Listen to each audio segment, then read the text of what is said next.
নামাজ শেষ করার পরে একবার বলতে হয় আল্লাহু আকবার, তারপর 3 বার বলতে হয় আস্তাগফিরুল্লাহ আস্তাগফিরুল্লাহ আস্তাগফিরুল্লাহ। একবার বলতে হয় আল্লাহুম্মা আনতাস সালাম ওয়া মিনকাস সালাম তাবারাকতা ইয়া যাল জালালি ওয়াল ইকরাম।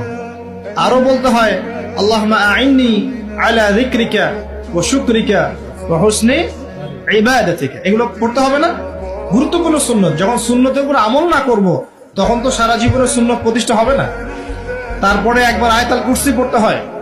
নবীজি বলেছেন সাল্লাল্লাহু আলাইহি ওয়াসাল্লাম, যে ব্যক্তি প্রত্যেক ফরজ নামাজের পর আয়াতুল কুরসি তেলাওয়াত করে মৃত্যু ছাড়া জান্নাতে যাওয়ার জন্য কোনো বাধা নাই তার। আলহামদুলিল্লাহ, মরে গেলে জান্নাতে চলে যাবে ইনশাআল্লাহ।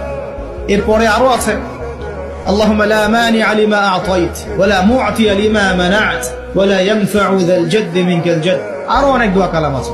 33 বার সুবহানাল্লাহ, 33 বার আলহামদুলিল্লাহ, 33 বার আল্লাহু আকবার, তারপর কালিমা শাহাদাত। তারপরে একবার সূরা ফালাক, একবার সূরা নাস, একবার সূরা ইখলাস। এগুলো পড়ে উঠে আসবেন। আমরা কিন্তু এই সুন্নগুলোর চাইতে এখন ওই মুনাজাতকে বেশি গুরুত্ব দিই, তাই না? মুনাজাত করলেন, উঠে চলে গেলেন। সুন্নতগুলো আমল করবে কে? মুনাজাত তো অপেক্ষায় বসে আছেন, সালাম ফিরানো হয়ে গেছে, ব্যাস মুনাজাত 1 মিনিট শেষ, আলহামদুলিল্লাহ শেষ করলেন, কিন্তু সুন্নতগুলো আমল করবে কে? সুন্নতটা কি সরে গেল না? আমি তর্ক করতে আসিনি এই বিষয় নিয়ে। করেন বুঝলাম, আপনি করেন, ঠিক আছে করেন, কিন্তু সুন্নত আমলটা করবে কে? এই জিকির আজগার তাসবিহ তাহলিল গুলো কে পড়বে? তাহলে ওগুলো তো পড়তে হবে নাকি? ওগুলো তো পড়তে হবে। তাসবিহ তাহলিল জিকির আজগার শেষ করেন।